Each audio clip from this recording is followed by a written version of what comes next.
जो अडानी अंबानी के बगल में जाकर खड़े हैं, जो मल्टीनेशनल कंपनियों से मुकाबला करने की बात करते हैं, वो भगवा पहनते हैं। नहीं, प्रतिबंध होना चाहिए। संत वही होगा, भगवा वही पहनेगा जो पहली शर्त वो कभी किसी से भीख न मांगा हो। भीख मांगने वाले को भगवा पहनने का अधिकार नहीं। भीख मांगने वाले को, भीख मांगने वाला भिखारी है, और भीख वही मांगता है जो नकारा है, नहीं काम करता वो भीख मांगता है। और जो नहीं काम करता भीख मांगता है, वो अंपायर बना बैठा है।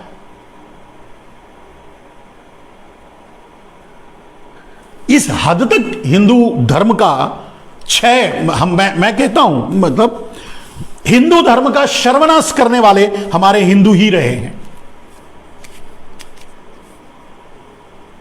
वो हमारे हिंदू ही थे जो अकबर की सेना में शामिल होकर के आम हिंदुओं को मुसलमान बनने पर मजबूर किया। वो हमारे हिंदू ही थे।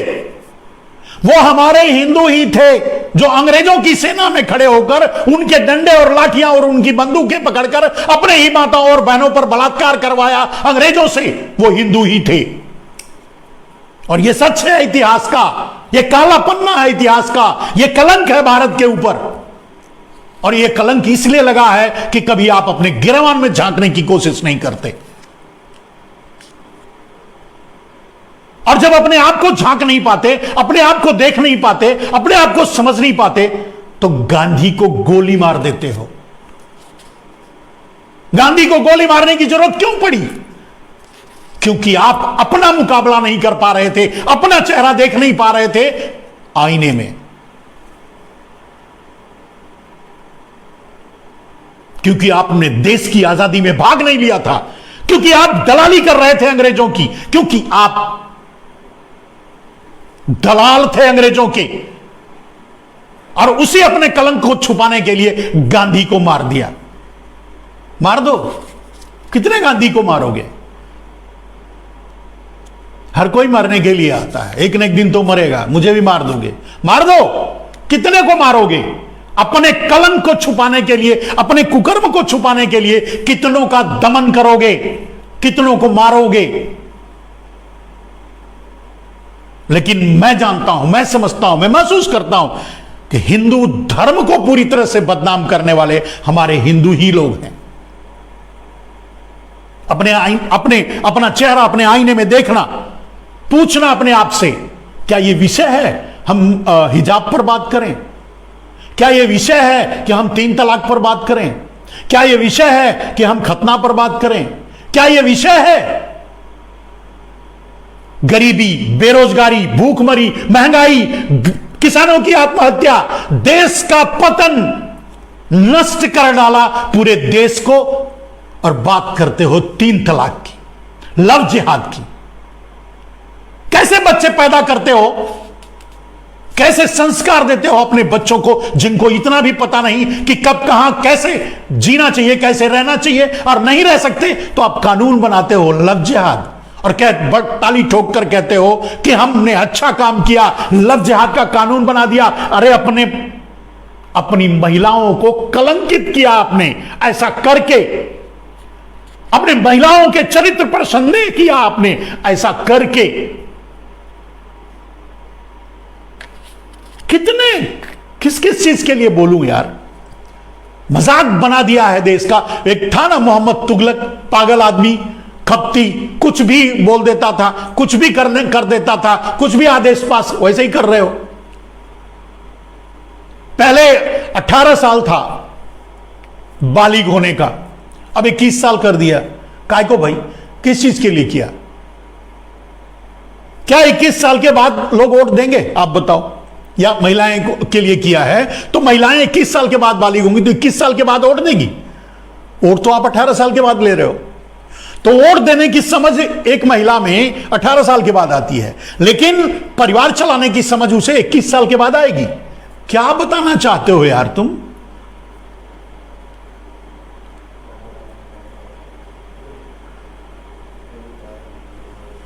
शादी वो 21 साल के बाद करेगी, हैं? बालिग वो 18 साल में हो जाती है और वो तुम्हें वोट देने के लिए, लेकिन शादी करने के लिए वो 21। वो शादी 40 में करे, क्या फर्क पड़ता है। लेकिन जो पहले था 18 साल बालिग होने का और शादी महिलाओं की शादी का, वो गलत कहां था, कौन सी, तो इसे क्या कहेंगे, मोहम्मद तुगलक ही कहेंगे ना। ऐसे तुगलकी फरमान तो एक पागल ही दे सकता है। कोई तर्क, कोई लॉजिक आप बताओ, अगर आपके साथ आपके लोग कोई बता सकते हैं क्या, इसके पीछे क्या तर्क क्या है। बच्ची 18 साल के बाद बालिग होगी आपको वोट देने के लिए, ठीक है, और शादी करने के लिए 21 साल के बाद होगी। अब 18 से 21 3 साल, मतलब 21 साल के पहले वो शादी करे तो गलत है।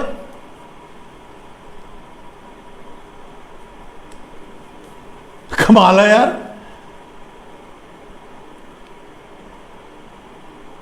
कमाल है, तुम रणवे रह गए तो सबको रणवा रखना चाहते हो।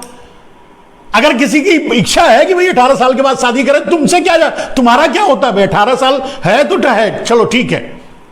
13 साल पहले था बालिग होने का, 18 साल कर दिया गया, वो सही है मेरे ख्याल से, उतना तक तो सही है। अभी 21 साल, अभी 21 साल किए हो, आगे चल करके क्या करोगे, 25 साल कर दोगे, फिर शादी ही मत करो, ऐसा कर दोगे भाई। गरीबी के लिए कुछ करते नहीं, बेरोजगारी के लिए कुछ करते, मजदूर 2 करोड़ रोजगार देने की बात की है, 2 करोड़ रोजगार हर साल देने की बात करके नरेंद्र मोदी प्रधानमंत्री बने।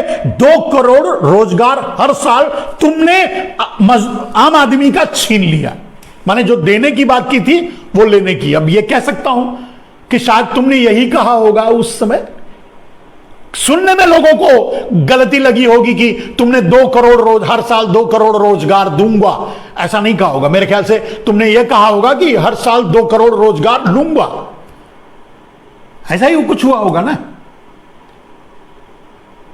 किसानों की आय तो 2000 कम से कम ठोकते ठोकते 2022 किसानों की आय 2 गुनी कर दोगे। अरे यार, किसानों की आय 2 गुनी करने की बात करके पूरे किसानों की जमीनी छीनने पर उतर आए किसान बिल ला करके। आज भी तुम्हारे लोग, तुम नरेंद्र मोदी कहते हो कि किसान बिल अच्छा था, अब भी आज मैं नरेंद्र मोदी मेरे सामने, पूरी मीडिया के सामने बहस कर लो, अगर मैं किसान बिल को, ड्रैकोनियन कानून, सबसे गंदा, सबसे खराब, एकदम से गलत, साजिश से भरा अगर ना साबित कर दूं तो वहीं स्पॉट पे मुझे फांसी दे देना। कोई तर्क ही नहीं है यार। अब किसान बिल में तो 2-3 लाइन ही काफी है बोलने के लिए। जैसे तुमने कहा कोई भी भंडारण कर सकता है, जो जमाखोरी देश के लिए कलंक है, देश की महंगाई का कारण है, उसे आप सही कह रहे हो। और आप साथ में यह कहते हो कि छोटे किसानों को फायदा पहुंचाएगा। क्यों? छोटा किसान भंडारण करेगा? अभी छोटे किसानों को 15-15-20 लाख जो पहले वादा किया था देने वाले हो क्या, कि बाद में उनको 15-15-20 लाख आ जाएगा सबके खातों में, तो वो खुद भी खरीद करके भंडारण करेंगे, बाद में जब दाम बढ़ जाएगा तो बेचेंगे? क्या आइडिया है आपका? यही है? नहीं, ऐसा तो नहीं होगा, ऐसा तो नहीं हो सकता। आप सोचते ही हो और अडानी अंबानी को के लिए, तो आप यहां ऐसे कैसे सोच सकते हो आम आदमी के लिए? क्या, क्यों, बताओ ना। एक पॉइंट, मात्र एक पॉइंट आपके किसान बिल में आपके पूरे नेचर को, मतलब आपके पूरे व्यापार को जाहिर करता है, आपके खून को, आपके डीएनए को साफ कर देता है। जिस इतिहास से लेकर आज तक मैं एक ही बात सुनता आया कि जब शॉर्टेज होता है बाजार में, उसका दाम बढ़ जाता है, व्यापारी उसको दबाकर रख लेते हैं। इसे कहते हैं जमाखोरी, जो एफसीआई कंट्रोल करती थी। अब आप लाइसेंस देना चाहते हो जमाखोरी का और कह रहे हो देश अच्छा चलेगा। मजाक है यार क्या? मैं ये कई बार बोल चुका हूं, ये बात समझ में नहीं। एक आपका एक पॉइंट ही काफी है आपकी बात को काट देने के लिए। आप आ जाओ मैदान में, डिबेट कर लो। अभी मुझे जेल भेज दोगे तो कहां से डिबेट करोगे? जेल मत भेजो, डिबेट कर लो भाई, फिर बातों का जवाब दो। आप आप कहते हो एमएसपी है, एमएसपी रहेगी, जब ये कहते हो तो मैं ठहाके मार के हंसता हूं, हा हा हा हा हा हा। क्यों हंसता हूं जानते हो? अभी एमएसपी रहेगी कहां से वे, कैसे रहेगी? मंडी ही नहीं रहेगी, मंडी ही तुम बेच रहे हो, प्राइवेटाइज कर रहे हो। तो जब वो प्राइवेटाइज हो जाएगा, मंडी प्राइवेटाइज, एपीएमसी प्राइवेटाइज हो जाएगा, तो एमएसपी कहां से रहेगी? और एमएसपी रह के क्या करेगी? तुम्हारा तीसरा कानून तो यह है कि कॉन्ट्रैक्ट फार्मिंग लागू होना चाहिए, तभी विकास करेगा देश। ठीक है, तो जब कॉन्ट्रैक्ट फार्मिंग लागू होगा, खेतों से सबका अनाज व्यापारियों के पास चला ही जाएगा, तो क्या बेचेगा किसान आपकी लंगोट? किस किस चीज का आप एमएसपी दोगे? यानी एमएसपी के लिए झूठ बोल रहे हो, मजाक कर रहे हो, अभी भी मजाक कर रहे हो। एपीएमसी रहेगी, एपीएमसी रहेगी अडानी अंबानी के लिए। जब बेचना ही है तो एपीएमसी रहे ना रहे क्या फर्क पड़ता है? और सबसे बड़ी बात, जब कॉन्ट्रैक्ट फार्मिंग पर अनाज जब व्यापारी का हो ही जाएगा, तो एपीएमसी में बेचेगा क्या? मंडी में ले जाके बेचेगा क्या? किसान कहां जाएगा? और आप सब तुर्रम पर तुक्का ये है नरेंद्र मोदी, आप ये कहते हो कि छोटे किसानों के फायदे। अभी भी मेरे ख्याल से आजकल आपने, आज या कल कहीं आपने बोला कि छोटे किसानों के भले की क्या कर रहे हैं। अभी पता नहीं कौन से प्रवक्ता हैं जो सुन लेते हैं और वो चैनल वाले चुपचाप रह जाते हैं। मुझसे मिलता ही नहीं कोई। छोटे किसान क्या करेंगे बताओ ना? आपने भंडारण का कानून बनाया, असीमित भंडारण का। छोटा किसान भंडारण करेगा? जस्ट फन ना, मजाक कर रहे हो देश का ना, मजाक उड़ा रहे हो नरेंद्र मोदी ने देश का।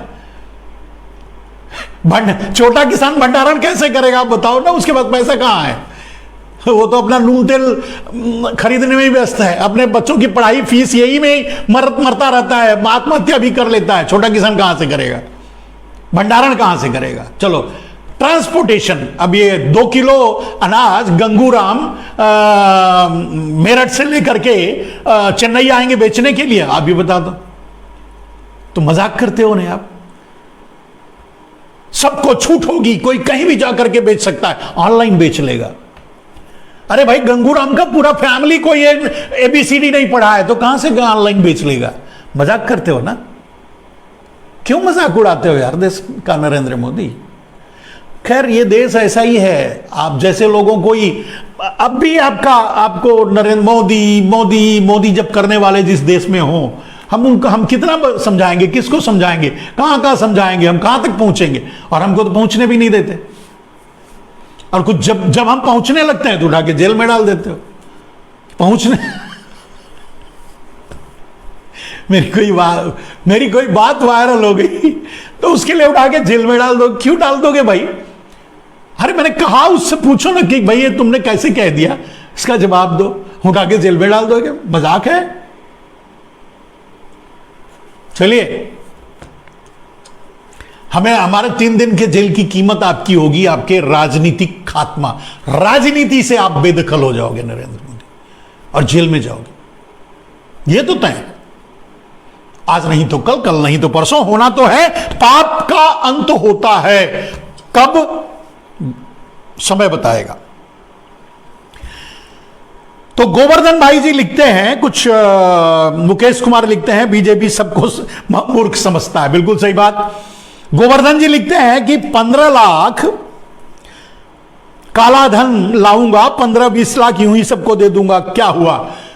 ऐसे तो नरेंद्र मोदी बोलते ही रहते हैं यार, मजाक करने की आदत है नरेंद्र मोदी की। Modi ji it's a great man. जब जो आदमी लड़की बचाओ लड़की पटाओ कह देता है, पढ़ाओ की जगह पटाओ कह देता है, चलिए मैं भी मानता हूं स्लिप कर जाता है, मेरा भी करता है, कई बार करता है, लेकिन दूसरे क्षण बोलता है सॉरी, एक शब्द है उसको माफ कीजिएगा, गलती से निकल गया। ये कहने में कोई हर्ज नहीं, लेकिन नरेंद्र मोदी ने पटाओ बोल दिया तो पटाओ। और मैं समझता हूं भारतीय जनता पार्टी के लोग इसी में लगे हुए हैं, पटाओ। भाई तुमको मुस्लिम महिलाओं के स्कार्फ से क्या तकलीफ है? क्या चाहते हो?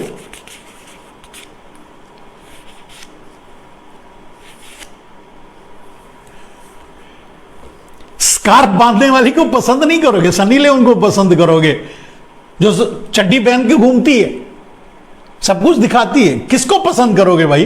कौन आपको अच्छा लगता है? स्कार्फ पहने हुए लड़कियां जब बाहर निकलती हैं, मुस्लिम लड़कियां, मैं बहुत अच्छा लगता है। क्या बुरा है उसमें? कौन सी बुराई है भाई? क्या तकलीफ है तुमको? ये तो ऐसे ही मैं आज मजाक के मूड में था, इसके लिए आपकी बात को ले लिया। ये सब चीजों पर नहीं बोलता मैं, मजा ही नहीं आता। मैं जानता हूं आपका ये क्या बोलते हैं, काली टोपी और ये वाले भी, काली टोपी वाले अपने आप को देशभक्त कहते हैं। मैं कैसे, मैं जब जिनका कपड़ा ही काला, जिनकी टोपी काली है, जिनका कपड़ा अंग्रेजों का है, माने जिनकी टोपी काली है, जिनका कपड़ा अंग्रेजों का जूठन है, अब ऐसे आदमी खुद को कहे कि मैं देशभक्त हूं, तो मैं मान कैसे लूं भाई? मुझे तो नहीं समझ में आता कैसे देशभक्त। कुछ लोग मानते भी हैं। देव साहब कहते हैं वेलकम स्वामी जी, यूपी वालों इस बार योगी भगाओ। अरे नहीं भाई, योगी बचाओ। अगर योगी इस पोजीशन में आ गए, ताल ठोकने लगे उत्तर प्रदेश में सरकार बनाने के लिए, और उनका मठ बीत गया, समझो मोदी की यही तो चाल है। तो योगी भगाओ मत कहो, योगी बचाओ कहो। योगी को बचा लो, उनका मठ बचा लो, उनका भगवा बचा लो, उनको कम से कम बचा के रखो। बेचारे इन गुजरातियों के षड्यंत्र में फंस गए हैं, सही बात बोल ही नहीं पाते, सही बात कर ही नहीं पाते, चाहते हो तब भी नहीं कर पाते। तो भगाने की जरूरत नहीं है, बचाओ। उनको भी बचाने की जरूरत है। बचाने की जरूरत तो हमारे नरेंद्र भाई को भी है। वो अडानी अंबानी की चौकीदारी कर रहे हैं। आपको शर्म नहीं आती? आप भारतीय कहते हो अपने आप को। मजाक कर रहा हूं, ऐसे बहुत ज्यादा सीरियस मत लेना। आपको शर्म नहीं आती? आप जिसे प्रधानमंत्री कहते हो, वो कहता है मैं चौकीदार हूं। ये नहीं कहता कि मैं अडानी अंबानी का हूं, कहता है मैं चौकीदार हूं। तो क्या करते हो यार, आप अपने प्रधानमंत्री को चौकीदार बना देते हो। शर्म नहीं आती है? इसके पहले हमने कभी अपने प्रधानमंत्री को चौकीदार बनने नहीं दिया था। आप तो भाजपा वाले हो, पता नहीं काली टोपी वाले और देशभक्त लोग हो, तो अपने प्रधानमंत्री को चौकीदार बना दोगे, और वो भी अडानी अंबानी का, और चुप रह जाओगे। तो मेरे भाई, बचाने की जरूरत तो आपके चौकीदार को भी है। उसकी नौकरी छुड़वाओ। वो कब तक उसको गुलाम बना के रखोगे अडानी अंबानी का? ये अच्छा नहीं है। वो आपका प्रधानमंत्री है, आपके प्रधानमंत्री हैं, उनकी अपनी इज्जत होती है, उनकी अपनी मर्यादा होती है। अब आप अपने प्रधानमंत्री से चौकीदारी करवाओगे, वो भी अडानी अंबानी की। मजाक तो ठीक नहीं है ये।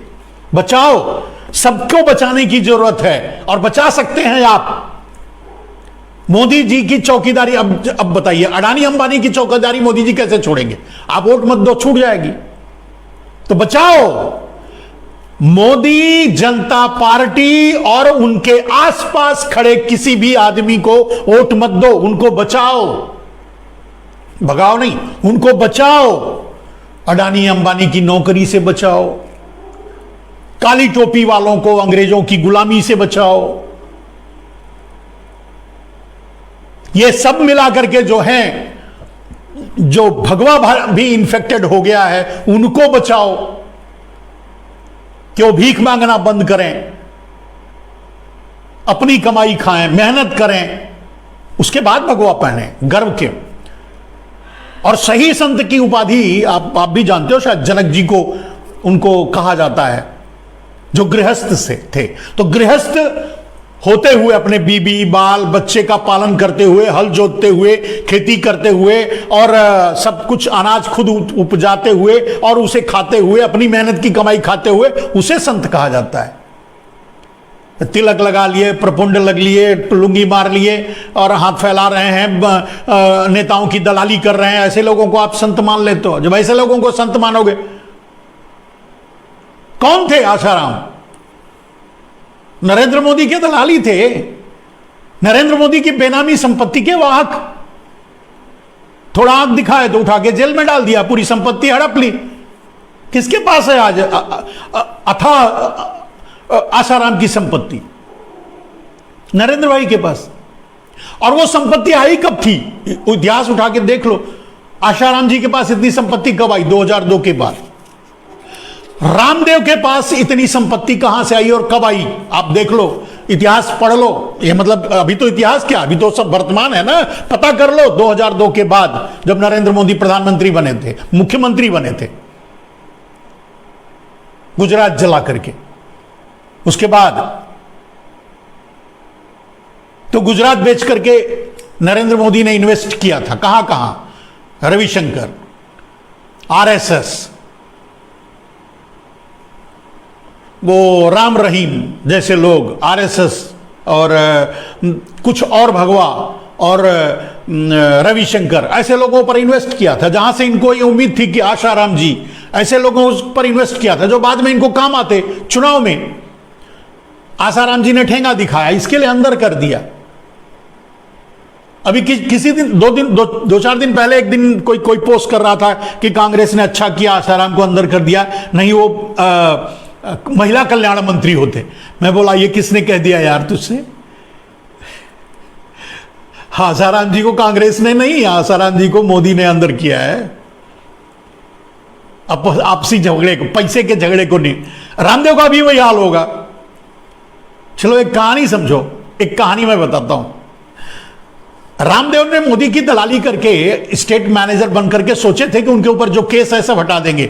आपको यह पता हो या ना हो, रामदेव के ऊपर आज भी उतने सारे केस हैं वैसे के वैसे। और जिस दिन रामदेव बाहर निकलकर काला धन मतलब एक शब्द बोलते हैं, दूसरे दिन जेल में नजर आएंगे।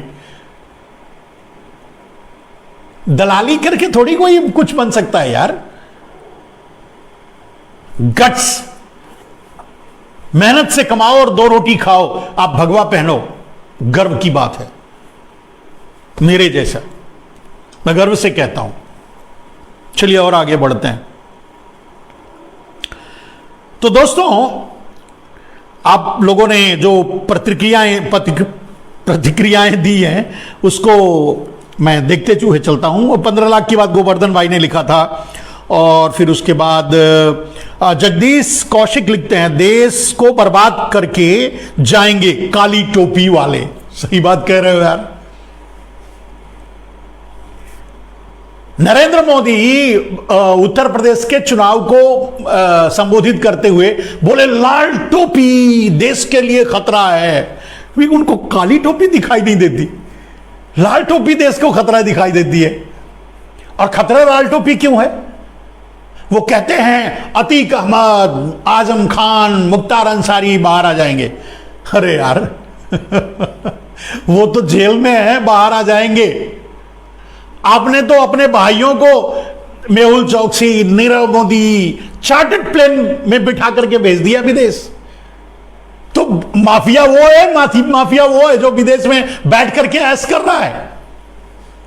ये तो जेल में भी है कम से कम।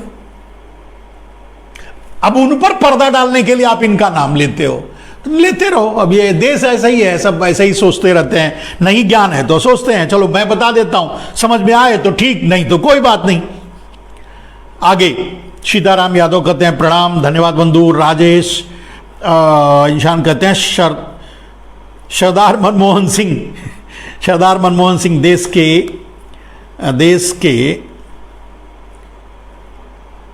संसाधनों पर पहला हक मुस्लिमों का है। हिस्टोरी, अगर आप ये कह रहे हो कि मनमोहन सिंह ने कहा कि पहला हक मुसलमानों का है, ऐसा क्यों कहेगा कोई? भाई ठीक है, कहा होगा। अगर आप अपने छोटे भाई को थोड़ा आदर दे देते हो तो बुरा क्या है यार? श्रेय दे दो, ठीक है। पहला हक मुसलमानों, मैं भी कहता हूं पहला हक मुसलमानों का, इसमें गलत क्या है? अरे छोटा भाई है यार। अगर ये कह दिए तो कौन सा अपराध हो गया? आपका कौन सा वो क्या बोलते हैं, जेब झाड़ करके उसको दे दिया मैंने? कमाल करते हो आप। जिसे प्रधानमंत्री हो, पूरा देश लूट करके मेहुल चौकसी को दे दे, नीरव मोदी को दे दे, वो चलेगा। और कोई कह दे उसके लिए ही आप उसको दोषी भी मान लो। ये तो अच्छी बात नहीं है, चलो बहस करो। मुकेश कुमार बिल्कुल 100% 110% सही है, बिल्कुल सही है बात। हसन जी कहते हैं शहर जी कैसे हैं आप, धन्यवाद बंधु, जय संविधान जय भारत। श्रवण कुमार कहते हैं, मुकेश कुमार, सूर्य प्रकाश कहते हैं बहुत बढ़िया, धन्यवाद धन्यवाद धन्यवाद। आप सभी को मेरा बहुत बहुत धन्यवाद। और आपने जो प्रतिक्रियाएं दी, आपने जो प्यार दिया, और आज मैंने इसे जो भी कहें अंग्रेजी पद्धति के अनुसार आज मेरा जन्मदिन था, तो पोस्ट था, उस पर भी बहुत से लोगों ने अपनी प्रतिक्रियाएं दी, अब उन्होंने शुभकामनाएं भेजी, उनके लिए मैं बहुत बहुत मैं आभार प्रकट करता हूं, उनका प्यार मैं स्वीकार करता हूं, और मेरे दिल में उनके लिए बहुत जगह है। दोस्तों, आज मैंने किसी गंभीर मसले को नहीं लिया, लेकिन आप जानते हैं आज मैंने मजाक मजाक में बहुत बड़ी बड़ी बातें कह दी। इस लाइव को फिर से देखिएगा और आपको लगे कि मैंने बहुत बड़ी बड़ी बातें की हैं, इसमें बहुत लोगों को मैंने आईना दिखाया है इसमें, तो इसे अपनी पूरी ताकत लगा करके लोगों को शेयर करना, लोगों तक पहुंचाना।